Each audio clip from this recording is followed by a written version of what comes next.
화장을 해도 가려지지 않는 검버섯과 기미 때문에 고민이 많으시죠. 없애고 싶지만 피부과 시술은 비용 부담이 크고 그렇다고 그냥 두자니 점점 더 신경 쓰이게 됩니다. 사람들을 만날 때마다 다른 사람들의 피부와 비교하게 되면서 자신감도 떨어지고 이제는 나를 위해 좀 가꾸고 싶은데 어디서부터 시작해야 할지 막막하기만 합니다. 많은 분들이 이렇게 생각합니다. 나이 들면 원래 생기는 거니까 어쩔 수 없지 않을까. 하지만 이것은 잘못된 생각입니다. 노화에 따른 자연스러운 현상인 것은 맞지만 충분히 예방 가능하고 개선할 수 있는 방법이 있습니다. 집에 있는 천연 재료만으로도 안전하게 관리할 수 있는 방법들이 존재합니다. 문제는 잘못된 정보로 인해 오히려 피부 손상을 입는 경우가 많다는 것입니다. 오늘은 의학적으로 검증된 정보를 바탕으로 안전하고 실용적인 방법들을 소개하겠습니다.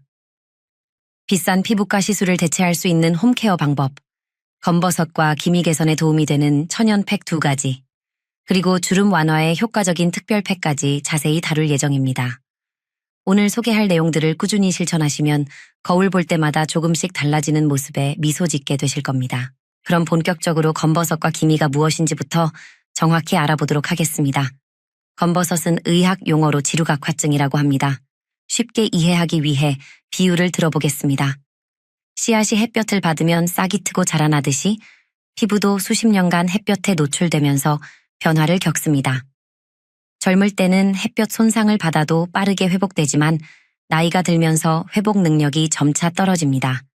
장기간 자외선에 노출된 피부 세포들이 정상적으로 탈락하지 못하고 피부 표면에 층층이 쌓이면서 굳어진 상태가 바로 검버섯입니다. 피부를 보호하는 각질 세포들이 과도한 자외선을 받으면 비정상적으로 증식하기 시작합니다. 증식된 세포들이 한 부위에 축적되어 덩어리를 형성하고 여기에 멜라닌 색소까지 침착되면서 갈색이나 검은색의 검버섯으로 나타나게 됩니다. 결국 검버섯은 단순한 노화 현상이라기보다는 누적된 자외선 노출의 결과물이라고 할 수 있습니다. 검버섯의 외형적 특성을 살펴보면 경계가 명확하고 동그란 형태를 띠고 있습니다. 표면이 약간 융기되어 있어서 만졌을 때 울퉁불퉁한 질감이 느껴집니다. 색상은 초기에는 연한 갈색이지만 시간이 지나면서 진한 갈색으로 변하고 심한 경우 거의 검은색에 가깝게 진해지기도 합니다. 주로 60대 이후에 발생 빈도가 높아지며 자외선 노출이 많은 얼굴과 손 등 가슴 부위에 주로 나타납니다. 노인성 반점이라는 다른 이름으로도 불립니다. 흥미로운 사실은 검버섯이 보이는 부위뿐 아니라 두피에도 발생한다는 점입니다. 탈모가 진행된 경우 두피를 만져보면 작은 돌기들이 만져지는데 이 중 일부가 검버섯인 경우가 많습니다. 이제 기미에 대해 알아보겠습니다. 기미는 검버섯과는 전혀 다른 피부 변화입니다. 의학 용어로는 멜라스마라고 하며 호르몬 변화와 밀접한 관련이 있습니다. 임신 중이나 폐경기에 갑자기 얼굴에 불규칙한 색소 침착이 나타나는 것이 바로 기미입니다. 호르몬 수치가 급격히 변동하는 시기에 발생하거나 악화되는 경향을 보입니다. 기미와 검버섯의 가장 큰 차이는 경계의 명확성입니다. 기미는 경계가 흐릿하고 번진 듯한 모양을 하고 있습니다. 색상도 연한 갈색에서 진한 갈색까지 다양하게 나타나며 검버섯과 달리 피부 표면이 평평합니다. 발생 부위는 주로 광대뼈 주변이며 이마와 위십술 위쪽에도 자주 생깁니다. 특징적으로 얼굴 양쪽에 대칭적인 패턴으로 나타나는 경우가 많습니다. 기미 발생에는 호르몬뿐 아니라 자외선도 중요한 역할을 합니다. 호르몬 변화로 민감해진 피부가 자외선에 노출되면 멜라닌 생성이 과도하게 증가하면서 기미가 더욱 진해집니다. 스트레스와 수면 부족 같은 생활 패턴도 기미를 악화시키는 요인입니다. 주목할 점은 기미가 계절적 변화를 보인다는 것입니다. 자외선이 강한 여름철에는 색이 진해지고 겨울에는 상대적으로 옅어지는 패턴을 반복합니다. 겨울에 괜찮아 보였던 기미가 여름이 되면 갑자기 짙어져 보이는 이유가 바로 이 때문입니다. 검버섯과 기미가 시간이 지나면서 더 악화되지 않을까 하는 우려가 있을 겁니다. 건강에 미치는 영향이나 위험성에 대해서도 궁금하실 텐데요. 이 부분에 대해 자세히 설명드리겠습니다. 검버섯이 점점 커지고 개수가 늘어나는지에 대한 질문을 많이 받습니다. 직설적으로 말씀드리면 그렇습니다. 검버섯과 기미는 시간이 흐를수록 크기가 커지고 개수가 증가하며 색도 진해지는 경향을 보입니다. 피부 재생 능력은 나이와 함께 감소하는 반면 자외선 노출은 지속적으로 이루어지기 때문입니다. 기존 검버섯은 점점 두꺼워지고 새로운 부위에도 계속 생겨나게 됩니다. 중요한 것은 어떤 상황에서 전문의를 찾아야 하는가 하는 점입니다. 다음과 같은 변화가 관찰되면 반드시 피부과 진료를 받아야 합니다. 첫째, 짧은 기간 내에 크기가 급격히 증가하거나 형태가 비대칭으로 바뀌는 경우입니다. 둘째, 색상이 빠르게 변하는 경우입니다. 특히 더 어두운 색으로 변하거나 여러 색상이 혼합되어 나타날 때는 주의가 필요합니다. 셋째, 가려움이나 통증이 발생하는 경우입니다. 검버섯은 일반적으로 무증상이므로 이러한 증상이 나타난다면 변화가 시작된 신호일 수 있습니다. 넷째, 출혈이나 진무름이 생기는 경우입니다. 이는 특히 중요한 신호이므로 절대 방치해서는 안 됩니다. 이렇게 주의를 기울여야 하는 이유는 검버섯과 유사한 외관을 가진 피부암이 존재하기 때문입니다. 기저세포암이나 편평세포암 같은 질환이 초기에 검버섯과 구별이 어려울 수 있습니다. 탈모가 있는 경우 특별히 더 주의해야 합니다. 두피와 이마 상단 부위에는 광성악화증이라는 전암 병변이 발생하기 쉽습니다. 이것은 장기간 햇빛 노출로 피부세포가 비정상적으로 변한 상태로 방치하면 피부암으로 진행될 수 있습니다. 초기에는 거칠고 작은 각질처럼 보이며 만지면 까칠한 딱지 같은 질감이 느껴집니다. 나이가 들면서 모발이 감소하면 두피가 계속 햇빛에 노출되므로 위험도가 높아집니다. 따라서 모자나 양산 사용이 권장되며 두피에 이상한 돌기나 각질이 생기면 검사를 받아보는 것이 좋습니다. 다만 과도하게 걱정할 필요는 없습니다. 대부분의 검버섯은 양성이기 때문입니다.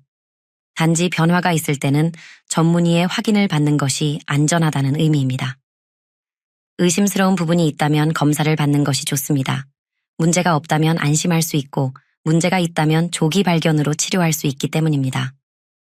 천연팩을 소개하기 전에 중요한 주의사항을 먼저 말씀드리겠습니다. 인터넷에서 식초로 검버섯을 제거하거나 베이킹소다로 기미를 없앤다는 내용을 보신 적이 있을 겁니다. 제조 방법까지 상세히 나와 있는 경우가 많습니다. 하지만 이러한 방법은 매우 위험할 수 있습니다. 무분별하게 따라하면 안 됩니다. 이렇게 강조하는 이유는 실제로 이런 방법을 시도했다가 화상과 염증으로 고생하는 사례가 있기 때문입니다. 식초는 강산성 물질입니다. pH가 2에서 3 정도로 매우 낮습니다. 정상 피부의 pH는 약 5.5인데 pH 2의 식초를 직접 바르면 화학 화상을 입을 수 있습니다. 베이킹소다는 반대로 강알칼리성입니다. pH가 9 이상으로 매우 높습니다. 이건 역시 피부에 해로울 수 있습니다. 물로 희석해도 정확한 농도 조절이 어렵기 때문에 위험성이 있습니다. 더욱 위험한 것은 식초와 베이킹소다를 섞으면 중화되어 안전하다고 생각하는 경우입니다. 이는 잘못된 생각입니다. 중화 반응 과정에서 오히려 더 자극적인 물질이 생성될 수 있습니다. 실제 사례를 보면 식초와 베이킹소다 팩을 한번 사용한 후 얼굴 전체에 심한 부종과 수포가 발생한 경우가 있었습니다. 몇 주간의 치료가 필요했고 지금도 그 부위에 색소 침착이 남아 있습니다. 더 안타까운 점은 원래 있던 기미보다 그 색소 침착이 더 진하고 넓게 퍼졌다는 것입니다. 제거하려던 검버섯 대신 더 큰 흉터를 만들게 된 것입니다. 피부는 개인마다 차이가 큽니다. 어떤 사람에게 문제가 없었다고 해서 다른 사람에게도 안전한 것은 아니라는 점을 명심해야 합니다. 이제 피부과에서 시행하는 검버섯과 기미 치료 방법을 간단히 설명하겠습니다. 검버섯은 주로 냉동 치료나 레이저 시술로 제거합니다. 냉동 치료는 저온으로 병변을 얼려 제거하는 방법으로 비교적 간단하고 효과가 좋습니다. 다만 치료 후 일시적인 색소 침착이 발생할 수 있습니다. 레이저 치료는 더욱 정밀하며 흉터 발생 위험이 적습니다. 하지만 피부 타입에 따라 한 번의 시술로 완전히 제거되기도 하고 여러 차례 치료가 필요한 경우도 있습니다. 기미는 치료가 더 까다롭습니다. 레이저나 화학 박피술 등의 방법이 있지만 호르몬과 연관되어 있어 재발률이 높습니다. 병원 치료에도 한계가 있다는 점을 알아야 합니다. 시술을 받아도 자외선 차단을 소홀히 하거나 피부 관리를 제대로 하지 않으면 곧 재발합니다. 가장 중요한 것은 지속적인 예방과 관리입니다. 오늘 소개할 방법들이 바로 이것을 위한 것입니다. 병원 치료가 이미 생긴 병변을 제거하는 것이라면 가정에서 하는 관리는 악화를 방지하고 기존 병변을 서서히 개선하는 것이라고 이해하시면 됩니다. 이제 안전하고 효과적인 천연팩에 대해 본격적으로 알아보겠습니다. 공영방송 건강 프로그램에도 자주 소개된 검증된 방법들입니다. 첫 번째로 소개할 천연팩은 들기름팩입니다. 들기름이 건강에 좋다는 것은 널리 알려진 사실입니다. 요즘은 매일 한 숟가락씩 섭취하는 사람들도 많습니다. 그런데 이 들기름이 피부에도 탁월한 효과를 발휘합니다. 먼저 들기름의 성분을 살펴보겠습니다. 들기름에는 오메가3 지방산이 60% 이상 함유되어 있습니다. 이 오메가3는 체내에서 자체 생성이 불가능해 반드시 외부로부터 공급받아야 하는 필수 지방산입니다. 오메가3 지방산이 피부에 주는 효능을 설명하면 첫째로 강력한 항산화 작용을 합니다. 피부 노화를 유발하는 활성산소를 제거하는 역할을 합니다. 둘째로 한겸 효과가 있어 자극받은 피부를 진정시킵니다. 달걀 노른자에는 레시틴 성분이 풍부하게 들어있습니다. 레시틴은 영양분을 피부 깊숙이 전달하는 운반체 역할을 합니다. 또한 단백질도 다량 함유되어 있어 피부 재생을 돕습니다. 밀가루는 팩의 점도를 조절하는 역할도 하지만 실제로는 각질 제거 효과도 있습니다. 미세한 입자가 죽은 각질을 부드럽게 제거해줍니다. 꿀은 만능 재료라고 할 수 있습니다. 천연 보습제이면서 동시에 항균 작용도 합니다. 꿀에 함유된 효소들은 피부 재생을 촉진하고 멜라닌 색소 분해에도 도움을 줍니다. 효과를 더욱 높이는 방법이 있습니다. 밀가루 대신 율무가루를 사용하면 더 좋습니다. 율무가루는 밤 껍질을 건조하여 가루로 만든 것으로 미백과 주름 개선 효과가 있는 것으로 알려져 있습니다. 율무가루에는 탄닌 성분이 들어있는데 이것이 모공을 수축시키고 피부를 매끄럽게 만드는 효과가 있습니다. 제조 방법은 간단합니다. 달걀 노른자 1개에 들기름 1큰술을 넣고 잘 섞습니다. 여기에 꿀 1큰술을 넣고 다시 섞습니다. 마지막으로 밀가루나 율무가루 1큰술을 넣고 걸쭉해질 때까지 저어줍니다. 사용 방법을 설명하겠습니다. 세안 후 깨끗한 얼굴에 눈과 입 주변을 피해 골고루 발라줍니다. 얇은 거즈를 대고 그 위에 발라도 좋고 직접 발라도 괜찮습니다. 10분에서 15분 정도 그대로 둔 다음 미온수로 부드럽게 씻어냅니다. 이때 너무 뜨거운 물은 피하고 마지막에는 찬물로 마무리해서 모공을 수축시키면 더 좋습니다. 일반 팩을 한 상태에서 그 위에 이 들기름 팩을 추가로 발라도 좋습니다. 영양 공급이 더 잘 되기 때문입니다. 그리고 주름 개선에도 정말 효과적입니다. 들기름의 보습 성분이 주름 사이사이까지 침투하여 피부를 부드럽게 만들어주기 때문입니다. 사용 빈도는 일주일에 한두 번 정도가 적당합니다. 너무 자주 사용하면 오히려 피부에 부담이 될 수 있습니다. 두 번째로 소개할 천연팩은 들깨가루 팩입니다. 들기름 팩도 좋지만 들깨가루 팩은 또 다른 장점이 있습니다. 들깨가루의 가장 큰 장점은 각질 제거 효과가 뛰어나다는 것입니다.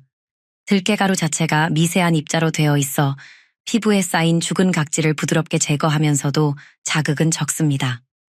들깨에도 들기름과 마찬가지로 오메가3 지방산이 풍부하게 함유되어 있습니다.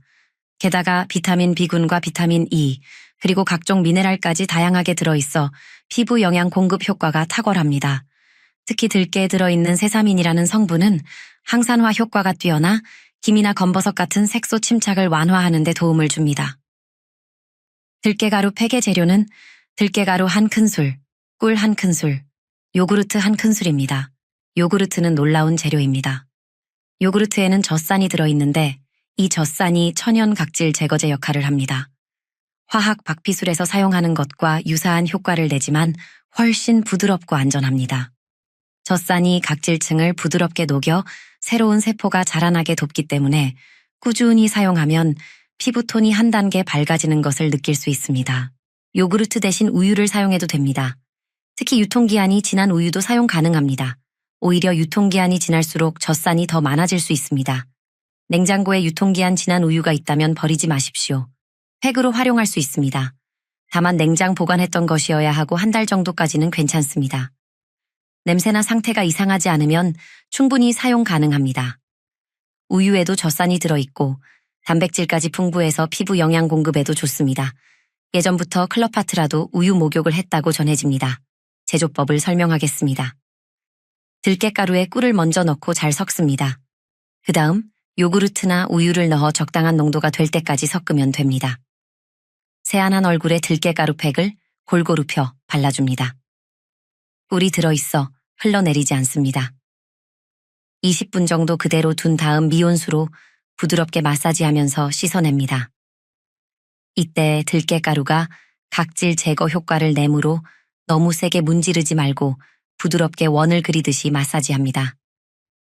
마지막에는 찬물로 마무리해서 모공을 수축시키면 완벽합니다.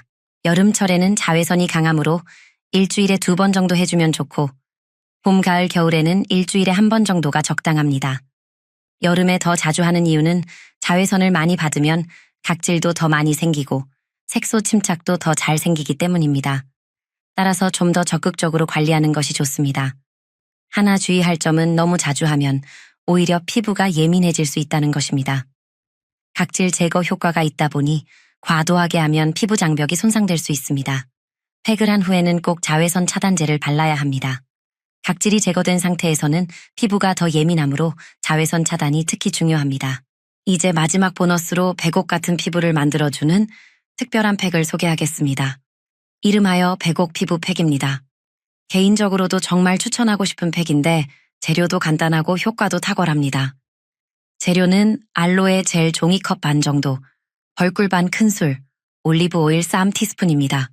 이렇게 3가지만 있으면 됩니다. 정말 간단합니다. 각 재료의 효능을 설명하겠습니다. 알로이 젤은 만능 스킨케어 재료입니다. 알로에에는 75가지가 넘는 활성 성분이 들어있는데 그 중에서도 가장 중요한 것이 알로인과 알로에신이라는 성분입니다.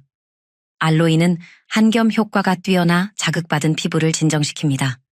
햇볕에 탔을 때나 피부가 빨갛게 될 때 알로에를 바르면 좋아지는 이유가 바로 이것입니다. 알로에신은 멜라닌 색소 생성을 억제하는 효과가 있습니다. 따라서 기미나 검버섯 같은 색소 침착을 예방하고 개선하는 데 도움이 됩니다. 알로에의 수분 보유력도 정말 뛰어납니다. 자기 무게의 200배가 넘는 물을 저장할 수 있습니다. 그래서 피부에 바르면 촉촉함이 오래 지속됩니다. 올리브 오일도 훌륭한 재료입니다. 요즘 들기름만큼이나 올리브 오일을 섭취하는 사람들도 정말 많습니다. 올리브 오일에는 비타민 E와 폴리페놀 같은 항산화 성분이 풍부하게 들어있습니다. 특히 올리브 오일에 들어있는 올레산이라는 성분이 피부 장벽을 강화하는 역할을 합니다. 피부 자체에도 올레산이 있는데 나이가 들수록 감소합니다. 그래서 외부에서 보충하면 피부가 더 건강해집니다. 올리브 오일의 스쿠알렌이라는 성분은 피부 깊숙이 침투하여 영양을 공급하는 역할을 합니다. 사용하고 나면 피부가 정말 부드러워집니다. 제조 방법도 매우 간단합니다. 종이컵에 알로에 젤을 반 정도보다 조금 더 담습니다. 그 다음 벌꿀 반 큰술을 넣습니다. 올리브 오일 쌈 티스푼을 넣습니다. 이제 잘 저어줍니다. 처음에는 분리된 것처럼 보이지만 계속 저으면 묽은 크림처럼 변합니다. 색깔도 하얀 크림색으로 변할 때까지 잘 저으면 완성입니다. 사용법을 설명하겠습니다. 세안 후 깨끗한 얼굴에 골고루 발라줍니다. 이 팩은 다른 팩들과 달리 조금 묽은 편이라 너무 두껍게 바르지 말고 얇게 펴 발라줍니다. 15분에서 20분 정도 그대로 둔 다음 미온수로 부드럽게 씻어냅니다. 이 팩의 특별한 점은 씻어낸 후에도 촉촉함이 오래 지속된다는 것입니다. 그리고 피부톤이 한 단계 밝아지는 것을 바로 느낄 수 있습니다. 이 팩은 자극이 거의 없어서 일주일에 2번까지도 괜찮습니다. 특히 피부가 건조하거나 칙칙할 때 사용하면 정말 좋습니다. 이 팩을 한 다음 날 외출하면 피부가 왜 이렇게 좋아 보이냐는 말을 들을 겁니다. 팩을 만들 때 알로에 젤 대신 신선한 알로에를 직접 갈아서 쓰면 효과가 더 좋습니다. 하지만 번거로우니까 시중에 파는 순도 높은 알로에 젤을 사용해도 충분합니다. 가격도 비싸지 않습니다. 중요한 것은 피부 팩만으로는 부족하다는 점입니다. 몸 안에서부터 피부를 좋게 만드는 음식들에 대해서도 알려드리겠습니다. 외부에서 하는 팩만큼이나 중요한 것이 바로 안에서부터 관리하는 것입니다. 아무리 좋은 팩을 발라도 몸 안에서 영양이 부족하면 한계가 있습니다. 검버섯과 기미 개선에 도움이 되는 음식들을 간단히 소개하겠습니다. 너무 복잡하게 생각하지 말고 평소에 먹는 음식 중에서 이런 것들을 좀 더 챙겨 먹으라는 의미로 들으시면 됩니다. 첫 번째는 비타민C가 많은 과일과 채소입니다. 귤이나 오렌지 같은 감귤류는 다들 아실 겁니다. 그런데 키위가 더 좋습니다. 하루에 키위 하나면 충분하고 새콤달콤해서 먹기도 좋습니다. 의외로 파프리카에도 비타민C가 엄청 많이 들어있습니다. 빨간 파프리카를 샐러드에 넣어서 먹거나 볶음 요리에 넣어 먹으면 됩니다. 아삭아삭하니까 식감도 좋습니다. 두 번째는 견과류와 올리브유를 섭취하는 것입니다. 아몬드 호두 같은 견과류는 하루에 한 줌 정도만 먹으면 됩니다. 너무 많이 먹으면 살이 찔 수 있습니다. 텔레비전 보면서 먹기에도 좋고 우유나 요구르트에 넣어 먹어도 좋습니다. 올리브 오일은 나물 무칠 때 참기름 대신 가끔 사용해 보십시오. 처음에는 맛이 좀 다를 수 있는데 익숙해지면 담백하니까 괜찮을 겁니다. 세 번째는 블루베리와 녹차를 많이 마시는 것입니다. 블루베리는 항산화 효과가 정말 좋습니다. 생 블루베리가 비싸면 냉동 블루베리 사서 요구르트에 넣어 먹거나 그냥 해동해서 간식으로 먹으면 됩니다. 녹차는 하루에 2잔 정도가 적당합니다. 너무 진하게 우리지 말고 연하게 마시면 됩니다. 오후 3시 이전에 마시는 게 좋습니다. 네 번째는 토마토와 시금치를 자주 먹는 것입니다. 토마토에는 라이코펜이라는 강력한 항산화 성분이 들어 있습니다. 토마토는 익혀서 먹으면 라이코펜 흡수율이 더 높아집니다. 토마토 스파게티나 토마토 달걀 볶음 같은 요리로 먹으면 좋습니다. 시금치는 철분과 비타민 A가 풍부합니다. 시금치 나물로 먹어도 좋고 국에 넣어 먹어도 좋습니다. 다섯 번째는 두부와 달걀을 자주 먹는 것입니다. 두부는 식물성 단백질이 풍부해서 피부 재생에 도움이 됩니다. 두부 조림도 좋고 순두부찌개도 좋고 먹기 쉬운 요리로 해서 먹으면 됩니다. 달걀은 하루에 하나 정도는 먹어도 괜찮습니다. 계란찜, 달걀말이, 삶은 달걀 모두 좋습니다. 너무 복잡하게 생각하지 마십시오.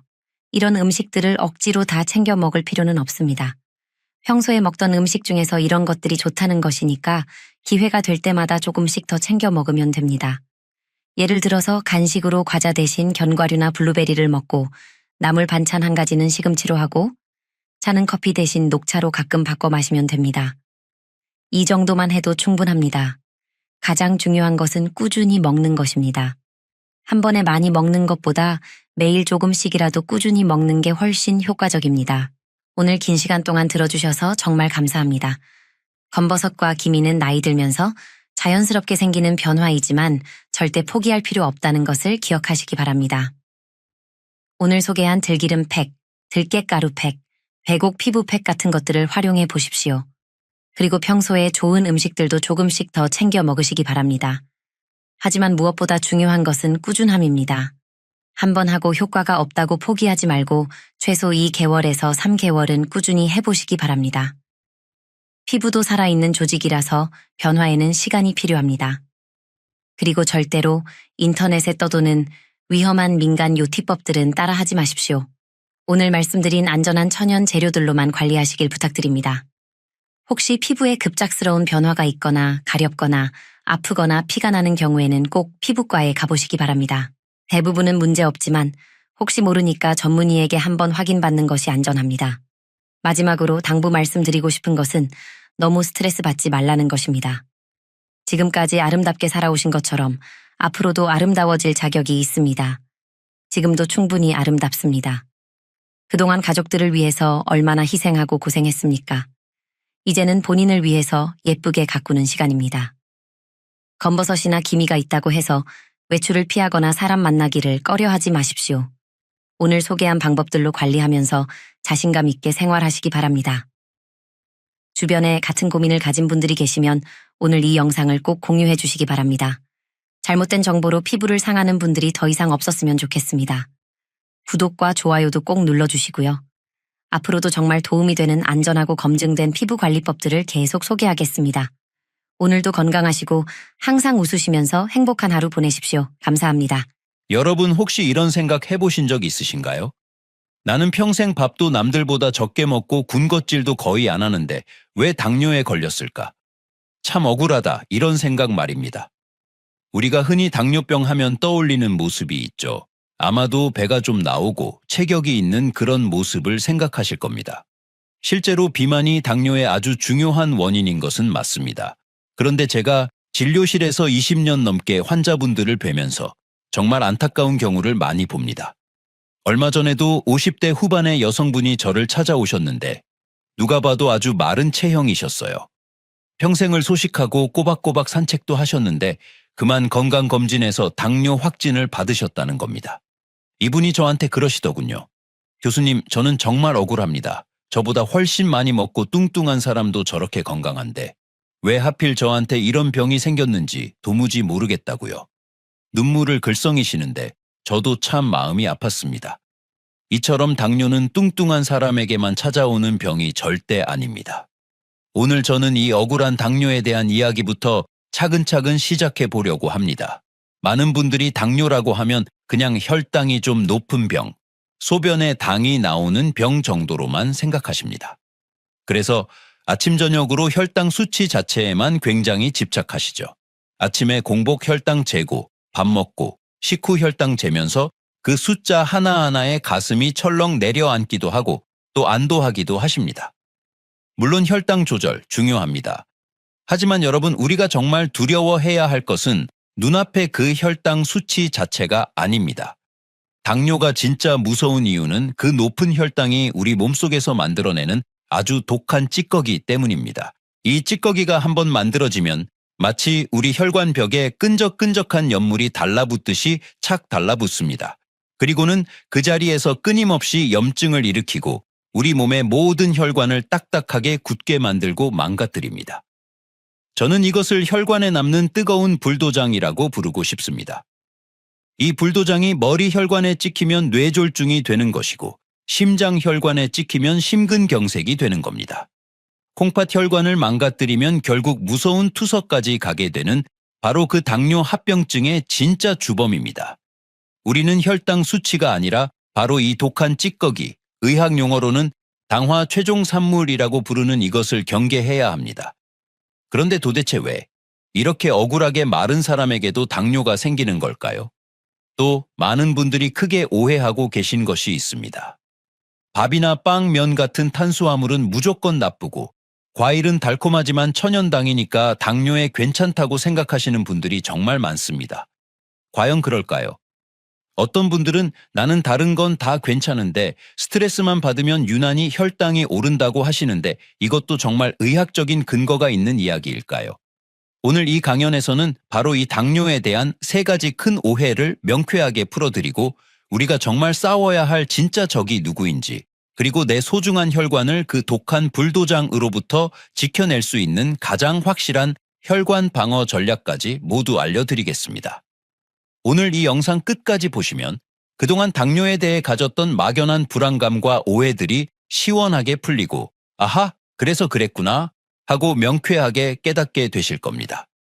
오늘 내용이 내 건강을 지키는 중요한 첫걸음이 될 것 같다고 생각되신다면 지금 바로 구독 버튼 한번 눌러주시면 저에게는 정말 큰 힘이 됩니다. 더 좋은 내용으로 보답하겠습니다. 자, 그럼 당뇨병 관리가 왜 이렇게 중요하고도 어려운지 그 2가지 핵심 위협에 대해 자세히 말씀드리겠습니다. 당뇨 환자분들은 이 2가지와 매일 싸우고 계신 겁니다. 첫 번째 위협은 순간적인 쇼크입니다. 바로 저혈당입니다. 많은 분들이 혈당이 높은 것만 걱정하시지만 사실 의사 입장에서는 당장 더 아찔하고 위험한 순간은 바로 이 저혈당 쇼크입니다. 우리 뇌는 평상시에 아주 까다로운 장기입니다. 오로지 깨끗한 포도당과 산소, 이 2가지만을 에너지원으로 사용합니다. 다른 영양소는 거들떠보지도 않죠. 보통 우리가 밥 먹기 전, 즉 공복 상태의 정상 혈당을 60에서 90 사이로 봅니다. 그런데 약을 잘못 조절하시거나 식사를 거르시거나 혹은 너무 심한 운동을 해서 이 혈당 수치가 50 아래로 뚝 떨어지게 되면 우리 뇌는 그 즉시 비상사태에 빠집니다.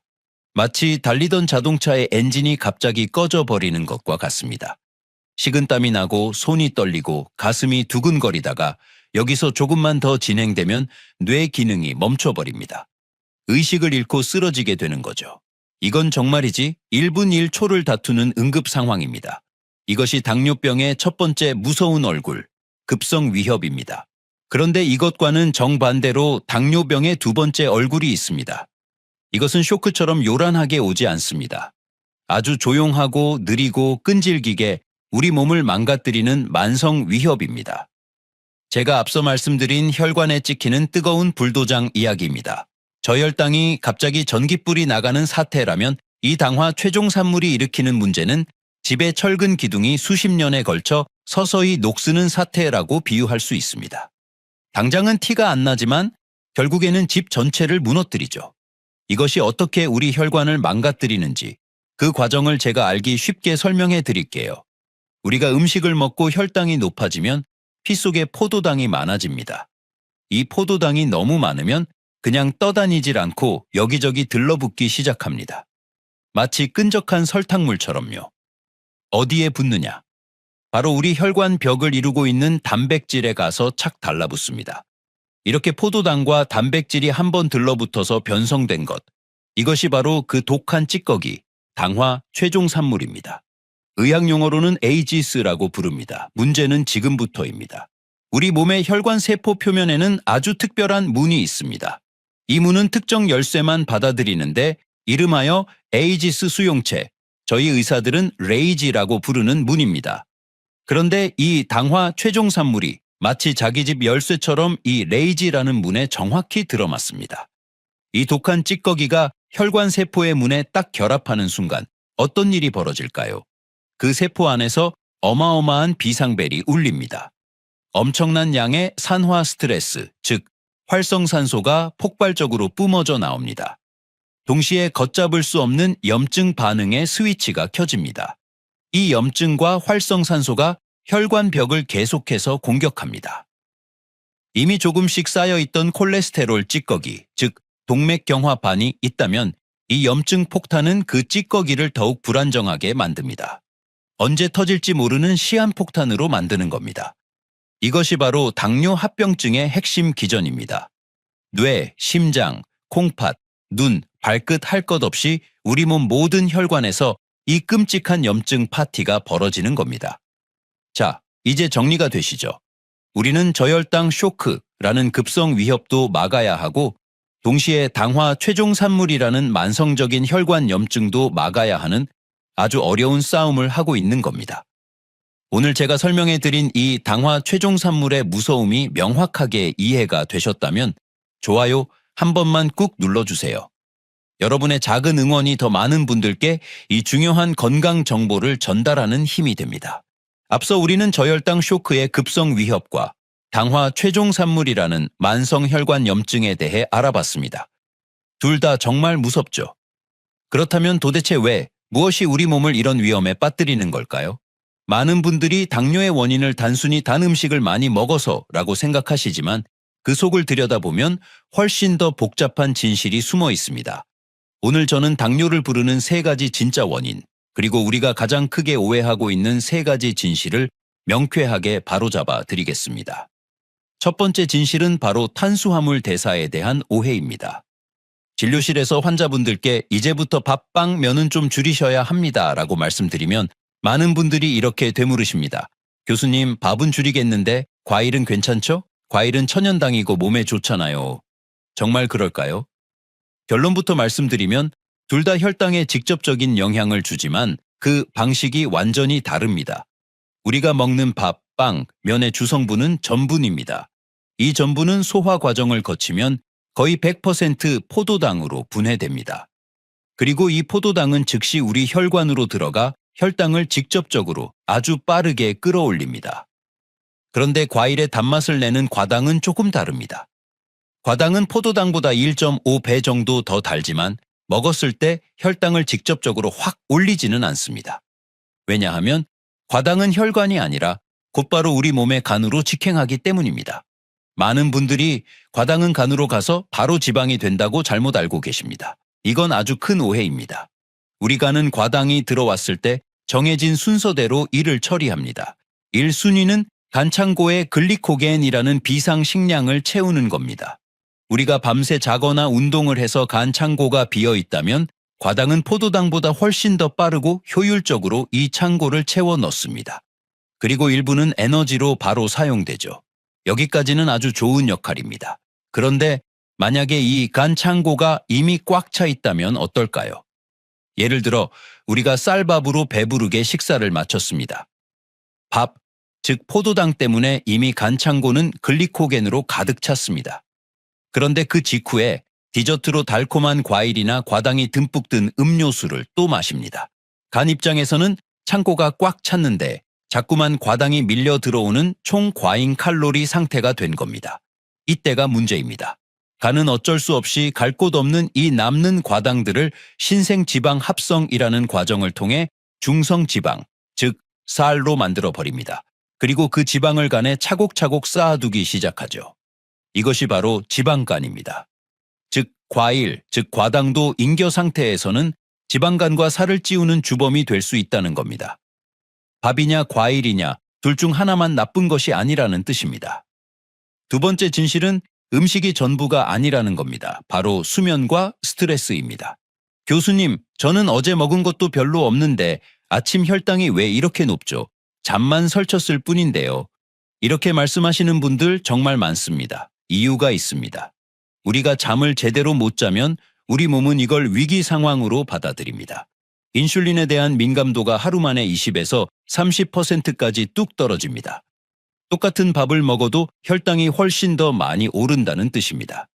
동시에 코르티솔이라는 스트레스 호르몬이 뿜어져 나옵니다. 만성적인 스트레스도 마찬가지입니다. 우리가 스트레스를 받으면 이 코르티솔은 우리 간에 저장된 포도당을 혈액 속으로 마구 방출시킵니다. 왜냐하면 주인이 지금 위기 상황이니 당장 쓸 수 있는 에너지를 피 속에 뿌려라 하고 명령하기 때문입니다.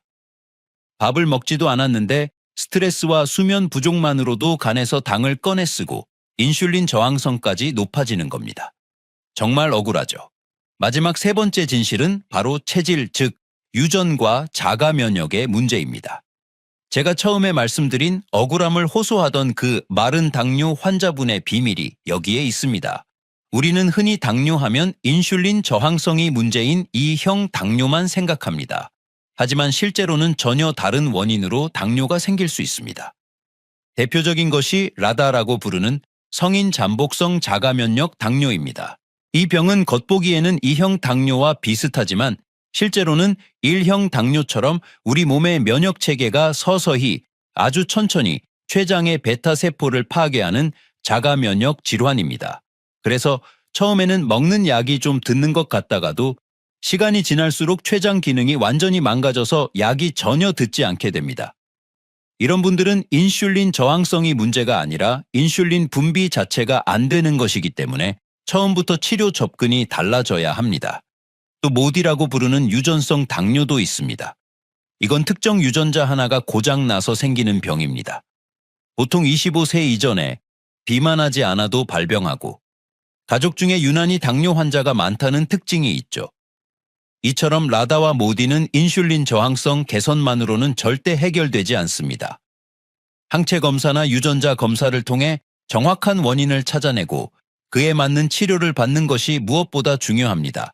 혹시 주변에 나는 마른 편인데 왜 당뇨일까 억울해하는 분이 계시다면 오늘 이 영상 내용을 꼭 공유해 주세요. 그분이 진짜 원인을 찾는데 아주 큰 도움이 될 수 있습니다. 자, 지금까지 우리는 당뇨의 원인이 단순히 밥이나 과일 혹은 뚱뚱한 것만이 아니라 수면, 스트레스, 심지어는 유전이나 자가면역 문제일 수도 있다는 복잡한 진실을 마주했습니다. 이야기를 듣고 아이고 이렇게 원인이 복잡하면 도대체 어떻게 관리를 하라는 건가 하고 한숨이 나오실 수도 있습니다. 하지만 여러분 걱정하지 마십시오. 원인은 복잡해도 우리가 오늘 당장 실천해야 할 명쾌한 해결책은 놀랍게도 아주 분명하고 간단합니다. 첫 번째 해결책은 바로 총량 관리입니다. 우리는 더 이상 밥이 나쁘냐, 과일이 나쁘냐는 소모적인 논쟁을 할 필요가 없습니다. 우리 몸은 포도당이든 과당이든 필요한 만큼은 아주 중요한 에너지원으로 잘 사용합니다. 문제가 되는 순간은 언제나 총과잉 칼로리 상태일 때입니다. 즉, 내 몸이 필요한 것보다 더 많이 들어왔을 때죠. 총과잉 상태에서는 밥에서 온 포도당도 당연히 살로 가고 과일에서 온 과당은 간에서 중성지방, 즉 지방간으로 더 쉽게 변하는 것도 사실입니다. 그러니 당뇨 환자분들이라면 혈당 스파이크를 일으키는 포도당과 과잉 시 지방간을 만드는 과당, 이 둘 다의 총량을 줄이셔야 합니다. 특히 우리가 경계해야 할 진짜 적은 따로 있습니다. 바로 맛있는 음식 속에 숨어있는 정제당입니다. 우리가 마시는 달콤한 음료수나 주스에 들어있는 액상과당, 그리고 빵, 과자, 각종 소스와 양념에 듬뿍 들어있는 설탕이 그것입니다. 이런 정제당이 무서운 진짜 이유는 이것들이 우리 식욕의 봉인을 풀어버린다는 데 있습니다. 이런 달콤한 음식들은 우리 뇌를 자극해서 배가 부르다는 신호를 무시하게 만들고 자꾸만 더 먹게 만듭니다. 나도 모르는 사이에 총과잉 칼로리 상태로 우리를 끌고 가는 주범인 셈이죠. 그러니 오늘부터 우리가 실천할 첫 번째 행동은 바로 이 액상과당과 설탕이 들어간 맛있는 가공식품부터 줄여나가는 겁니다. 그리고 밥을 드실 때는 어떻게 해야 할까요? 하얀 쌀밥보다는 잡곡밥이나 현미밥을 드십시오. 잡곡밥에 들어있는 풍부한 섬유소는 우리 몸이 소화시키지 못합니다. 그래서 혈당을 직접 올리지 않으면서 우리 장 속에 있는 좋은 세균들의 훌륭한 먹이가 되어 장 건강까지 챙겨줍니다. 두 번째 해결책은 선제적인 검사입니다.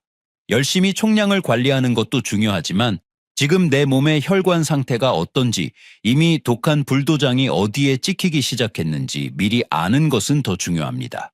증상이 생긴 뒤에는 너무 늦을 수 있기 때문입니다. 제가 우리 어르신들께 다른 건 몰라도 이 세 가지 검사는 꼭 정기적으로 받아보시라고 강력하게 권합니다. 첫째는 경구당부화 검사입니다.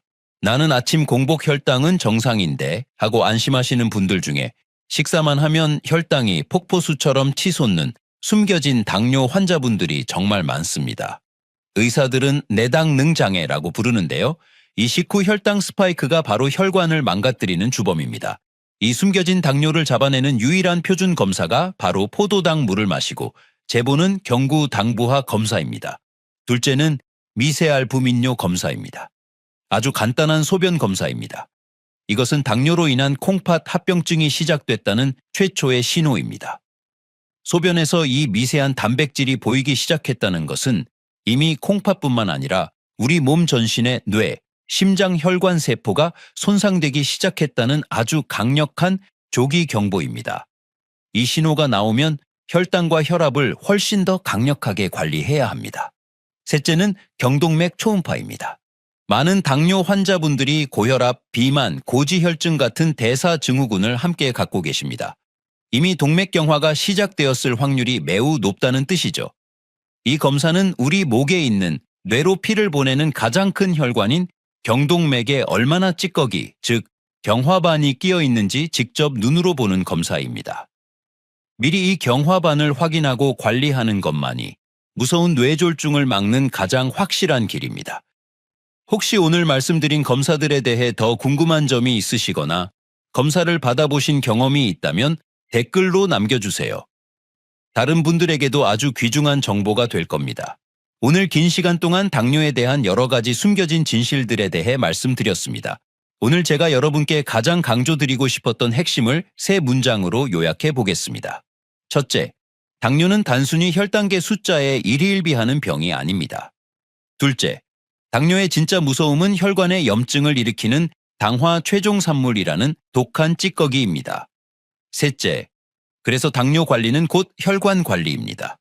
우리는 그동안 밥이냐 과일이냐 포도당이냐 과당이냐를 두고 고민했지만 더 중요한 것은 내 몸을 총과잉 칼로리 상태로 만들지 않는 총량 관리입니다. 그리고 이미 내 몸의 혈관이 위험하지는 않은지 그 선제적인 검사를 두려워하지 않는 용기가 필요합니다. 오늘 제가 드린 말씀이 그동안 당뇨병 때문에 억울하고 불안했던 많은 분들의 마음을 시원하게 풀어드리는 명쾌한 해답이 되었기를 진심으로 바랍니다. 내 몸을 정확히 아는 것이 건강을 지키는 가장 큰 힘입니다. 부디 오늘부터 현명하게 관리하셔서 건강하고 활기찬 매일을 되찾으시기를 제가 국민 주치의로서 진심을 다해 응원하겠습니다. 오늘 내용이 여러분의 건강한 삶에 큰 도움이 되었다고 생각하신다면 구독과 좋아요를 꾹 눌러주세요. 앞으로도 여러분께 가장 필요하고 정확한 의학 정보로 꾸준히 보답하겠습니다. 암보다 더 무서운 게 치매라고 하시는 어르신들이 많습니다. 왜 그럴까요? 암은 내 몸이 아픈 거지만 치매는 나를 잃어버리는 병이기 때문입니다. 내가 누군지, 내 가족이 누군지, 평생 살아온 이 집이 어딘지조차 모르게 되는 거죠. 그래서 많은 분들이 이렇게 말씀하십니다. 제발 치매만은 걸리지 않았으면 좋겠다고요. 자식들한테 짐이 되고 싶지 않다고요. 그 마음 제가 너무나 잘 압니다. 더 걱정스러운 소식이 있습니다. 2025년 올해 우리나라 치매 환자가 97만 명입니다. 그리고 내년 2026년에는 100만 명을 넘어설 거라고 합니다. 65세 이상 어르신 10분 중 1분이 치매를 앓고 계신다는 뜻입니다. 정말 남의 일이 아니죠. 하지만 여러분, 오늘 제가 드릴 말씀은 두려움이 아니라 희망입니다. 왜냐하면 놀라운 연구 결과가 있거든요. 생활 습관을 바꾸는 것만으로도 치매의 위험을 30%에서 50%까지 낮출 수 있다는 겁니다. 절반 가까이 줄일 수 있다는 거예요. 약을 먹거나 병원에 자주 다니는 게 아닙니다. 여러분이 매일 집에서, 동네에서 하시는 그 일상 속에서 치매를 예방할 수 있다는 겁니다. 이게 가능하다니 정말 놀랍지 않으세요? 오늘 제가 알려드릴 내용은 딱 6가지입니다. 하루 5분만 투자해도 되는 운동법부터 시작해서 집안일로 뇌를 자극하는 방법, 그리고 어떤 음식을 드셔야 뇌가 건강해지는지까지 모두 알려드리겠습니다. 이 6가지는 특별한 장비도 필요 없고 돈이 많이 드는 것도 아닙니다. 지금 당장 오늘부터 시작할 수 있는 것들입니다. 그런데 이 간단한 것들이 여러분의 10년 후, 20년 후를 완전히 바꿔놓을 수 있습니다. 물론 치매에는 여러 가지 문제들이 있습니다. 기억력이 떨어지는 것부터 시작해서 성격이 변하고 길을 잃고 가족도 못 알아보는 단계까지 갈 수 있죠. 하지만 이런 문제들은 잠시 후에 자세히 말씀드리고요. 지금은 이것만 기억하세요. 예방이 가능하다는 겁니다. 자, 그럼 지금부터 여러분의 뇌를 지키는 6가지 생활 습관 함께 배워보시겠습니까? 끝까지 집중해서 들어주시면 오늘 저녁부터 바로 실천할 수 있는 구체적인 방법들을 모두 가져가실 수 있을 겁니다. 오늘 배우실 이 6가지보다 훨씬 쉬운 게 있습니다. 바로 좋아요 버튼 한번 눌러주시고 알림 설정 해주시는 거예요. 그럼 더 많은 분들이 이 영상을 보고 건강해지실 수 있습니다. 자, 그럼 이제 본격적으로 들어가 보겠습니다. 치매가 대체 뇌에서 어떤 일을 벌이는 걸까요? 여러분의 뇌를 한번 상상해 보세요. 뇌 속에는 수천억 개의 신경세포가 있습니다. 이 세포들이 서로 신호를 주고받으면서 우리가 생각하고, 기억하고, 말하고, 움직이는 거예요. 그런데 치매가 오면 이 신경세포들이 하나씩 죽기 시작합니다. 마치 전구가 하나씩 꺼지듯이요. 더 큰 문제가 있습니다. 뇌 속에 아밀로이드 베타라는 단백질 찌꺼기가 쌓이기 시작하는 겁니다. 이게 뭐냐면 마치 하수구에 기름때가 끼듯이 뇌 신경세포 사이에 노폐물이 쌓이는 거예요. 이게 20년, 30년 동안 조금씩 쌓이다가 어느 순간 증상이 나타나는 겁니다. 그때는 이미 많이 진행된 상태죠. 그럼 어떤 사람들이 위험할까요? 통계를 보면 확실히 나타납니다. 첫째, 술을 좋아하시는 분들입니다. 과음을 하시는 분들은 치매 위험이 2.6배나 높아집니다. 거의 3배 가까이 되는 거예요. 왜 그럴까요? 알코올이 뇌세포를 직접 파괴하기 때문입니다. 한번 죽은 뇌세포는 다시 살아나지 않습니다. 매일 소주 반 병씩만 드셔도 뇌가 조금씩 망가지는 겁니다. 둘째, 담배를 피우시는 분들입니다. 흡연자는 치매 위험이 1.6배 높습니다. 담배 연기가 혈관을 망가뜨리거든요. 뇌로 가는 혈관이 좁아지면 뇌의 산소와 영양분이 제대로 안 갑니다. 뇌세포가 굶어 죽는 거죠. 셋째, 고혈압이 있으신 분들입니다. 이것도 1.6배입니다. 높은 혈압이 뇌 속 작은 혈관들을 계속 손상시킵니다. 미세한 뇌출혈이 반복되면서 뇌 조직이 망가지는 거예요. 그런데 문제는 본인이 모른다는 겁니다. 아프지 않으니까요. 넷째, 당뇨병입니다. 당뇨가 있으면 치매 위험이 1.46배 올라갑니다. 높은 혈당이 뇌혈관을 손상시키고 뇌세포 자체를 파괴하기 때문입니다. 당뇨를 뇌의 당뇨라고 부르는 학자들도 있을 정도예요. 다섯째, 운동을 안 하시는 분들입니다. 운동 부족만으로도 치매 위험이 1.4배 높아집니다. 왜냐하면 운동을 해야 뇌로 가는 혈액이 늘어나고 새로운 뇌세포가 만들어지거든요. 하루 종일 앉아만 계시면 뇌도 늙습니다. 여섯째, 사회활동을 안 하시는 분들입니다. 이게 정말 중요한데요. 중년까지는 활발하게 지내다가 은퇴 후에 집에만 계시는 분들, 치매 위험이 1.9배나 높습니다. 거의 2배죠. 사람을 안 만나고 말을 안 하고 집에만 계시면 뇌가 쓸 일이 없어집니다. 안 쓰는 근육이 약해지듯이 안 쓰는 뇌도 약해지는 겁니다. 제가 진료실에서 만난 한 분이 생각나네요. 70대 중반 남자 어르신이셨는데 은퇴 전에는 회사에서 임원까지 하신 분이었어요. 그런데 은퇴 후 5년 동안 집에서 TV만 보고 지내셨대요. 친구들 만나는 것도 귀찮고 나가는 것도 싫고 그러다가 부인이 이상한 걸 느끼셨답니다. 같은 말을 하루에도 몇 번씩 반복하시고 약속을 자꾸 잊어버리시는 거예요. 병원에 오셨을 때는 이미 경도인지 장애 단계였습니다. 치매 전 단계죠. 그분이 그러시더라고요. 일할 때는 머리를 쓰니까 괜찮았는데 은퇴하고 나니까 하루하루가 똑같더래요. 아침에 일어나서 신문 보고 TV 보고 낮잠 자고 이게 5년 동안 반복됐던 거죠. 또 하나 중요한 게 있습니다.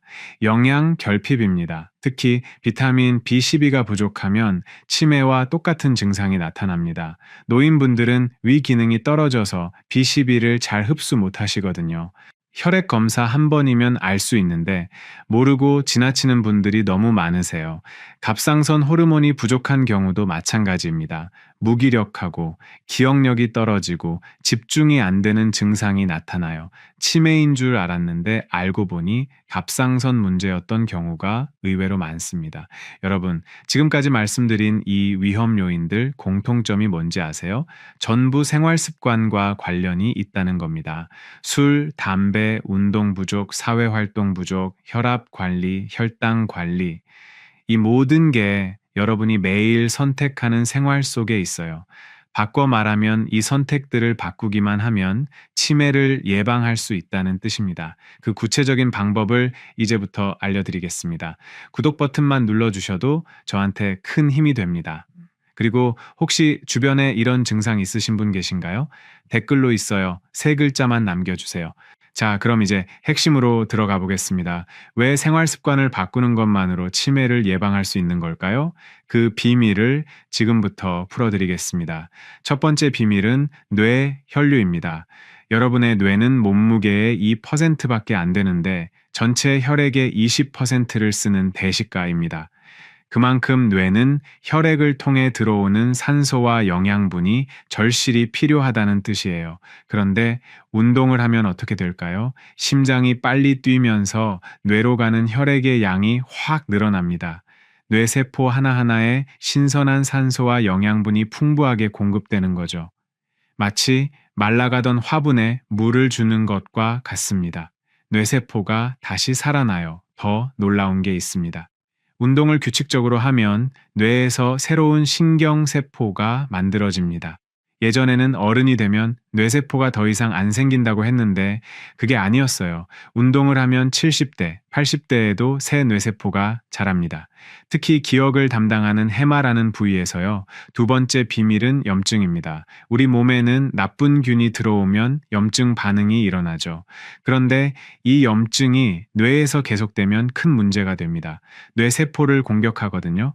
아밀로이드 베타 같은 노폐물이 쌓이면 뇌는 이걸 없애려고 염증을 일으켜요.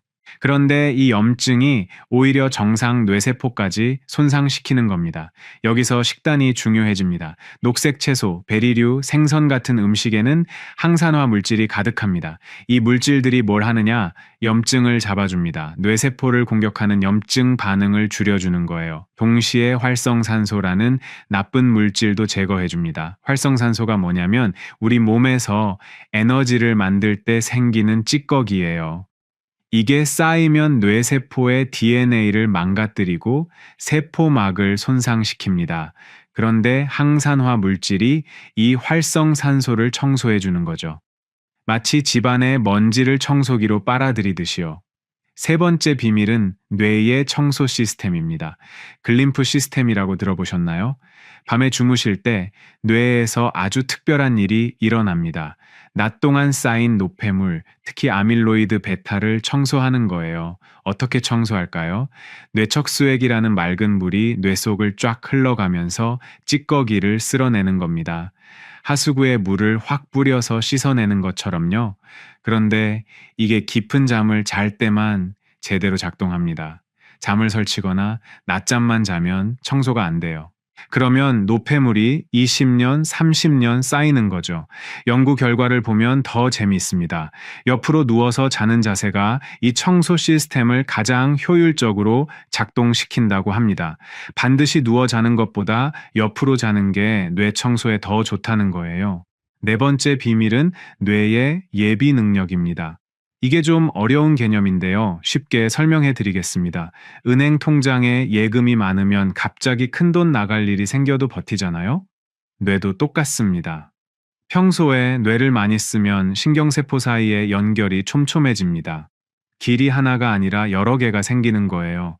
그러면 나이가 들어서 뇌세포가 일부 손상되더라도 다른 길로 돌아갈 수 있어요. 이게 바로 뇌의 예비 능력입니다. 책을 읽고 사람을 만나고 새로운 걸 배우는 이런 활동들이 뇌의 예비 능력을 키워줍니다.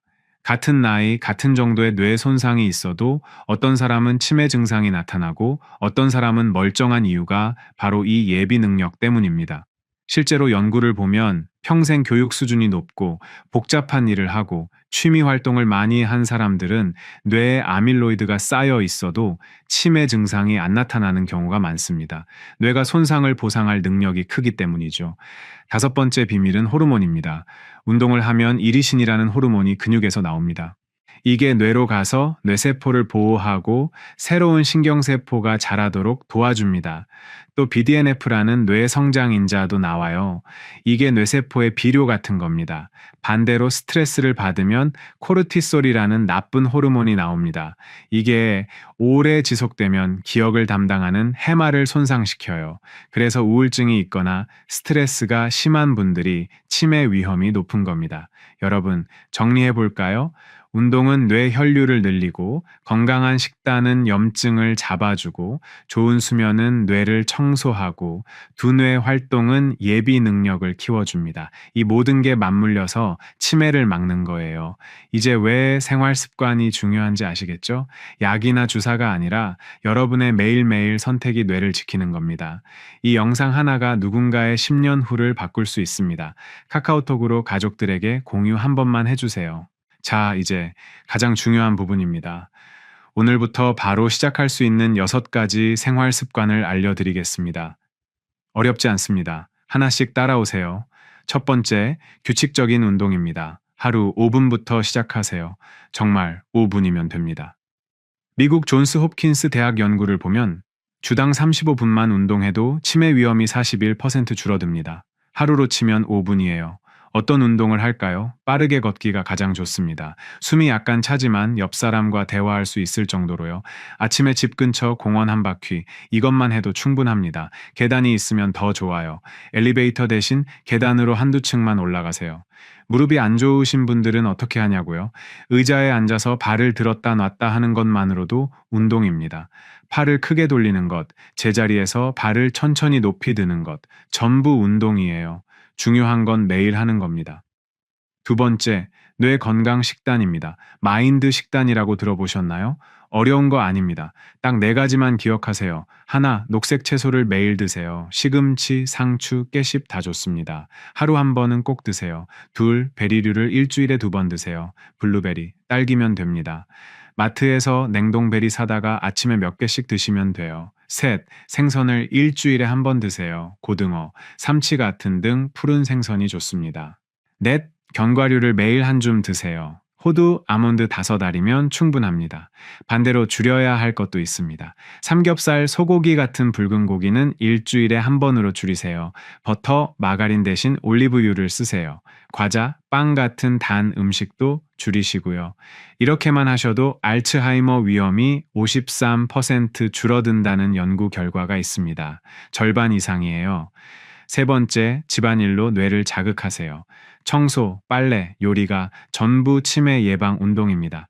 중국 스촨대 연구를 보면 규칙적으로 집안일을 하는 사람은 치매 위험이 21% 낮았습니다. 왜 그럴까요? 청소를 하려면 순서를 정해야 하고 어디부터 할지 계획을 세워야 하고 물건을 분류해야 하죠. 이게 전부 뇌 운동입니다. 요리는 더 좋아요. 재료를 준비하고 순서를 기억하고 불 조절하고 이 모든 게 뇌를 쓰는 거예요. 여기에 작은 습관 하나 더 알려드리겠습니다. 서서 양말 신기입니다. 아침에 양말 신을 때 의자에 앉지 마시고 한 발로 서서 신어보세요. 균형을 잡으려고 손해가 자극되고 양말을 신으려고 집중하면서 전두엽이 자극됩니다. 넘어질 것 같으면 벽을 잡고 하세요. 또 하나, 잠들기 전에 오늘 하루를 거꾸로 떠올려 보세요. 저녁에 뭐 했고, 오후에 뭐 했고, 점심에 뭐 먹었고, 아침에 뭐 했는지 거꾸로요. 이게 순서대로 기억하는 것보다 뇌를 훨씬 많이 쓰게 만듭니다. 네 번째, 활발한 사회 활동을 유지하세요. 이게 정말 중요합니다. 집에만 계시면 안 돼요. 일주일에 두세 번은 밖에 나가서 사람을 만나세요. 경로당 가세요. 복지관 프로그램 신청하세요. 교회, 성당, 절에 나가세요. 자원봉사도 좋습니다. 중요한 건 사람과 대화하는 겁니다. 말을 하고 듣고 반응하는 이 과정이 뇌를 엄청나게 자극해요. 친구가 멀리 사시면 전화하세요. 요즘은 영상통화도 되잖아요. 손주들한테 전화해서 학교 이야기 들어보세요. 매일 누군가와 대화하는 것, 이것만으로도 치매의 예방입니다. 다섯 번째, 만성질환을 적극 관리하세요. 1년에 한 번은 꼭 검진 받으세요. 혈압, 혈당, 콜레스테롤 수치를 확인하세요. 높게 나오면 바로 관리 시작하시고요. 그리고 한 가지 더, 비타민 B12와 갑상선 호르몬 수치도 확인하세요. 60세 넘으시면 이게 낮아지는 경우가 많거든요. 혈액 검사 한 번이면 알 수 있습니다. 낮으면 보충제 드시거나 주사 맞으면 금방 나아집니다. 약을 여러 가지 드시는 분들은 의사 선생님께 약 목록을 보여드리세요. 약끼리 상호작용이 있을 수 있거든요. 특히 수면제나 신경안정제 오래 드시면 인지 기능이 떨어질 수 있어요. 여섯 번째, 금연과 절주입니다. 담배는 무조건 끊으세요. 오늘 당장 끊으세요. 60세, 70세에 끊어도 늦지 않습니다. 금연 6년만 지나면 치매 위험이 41% 줄어듭니다. 보건소에 가시면 금연 지원 받을 수 있어요. 술은 어떻게 할까요? 안 드시는 게 제일 좋습니다. 꼭 드셔야 한다면 하루 소주 한 잔, 맥주 한 캔 이내로만 하세요. 매일 드시지 마시고 일주일에 한두 번만요. 자, 정리해 드릴게요. 하루 5분 운동하고, 녹색 채소 먹고, 집안일하고, 사람 만나고, 검진 받고, 담배 끊으세요. 이 6가지가 여러분의 뇌를 지킵니다.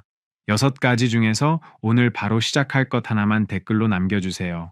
운동, 식단, 집안일. 이렇게 한 단어만요. 다른 분들께도 동기부여가 됩니다. 여러분, 오늘 긴 시간 함께 해주셔서 정말 감사합니다. 마지막으로 오늘 배운 내용을 딱 3줄로 정리해 드리겠습니다. 첫째, 치매는 예방할 수 있습니다.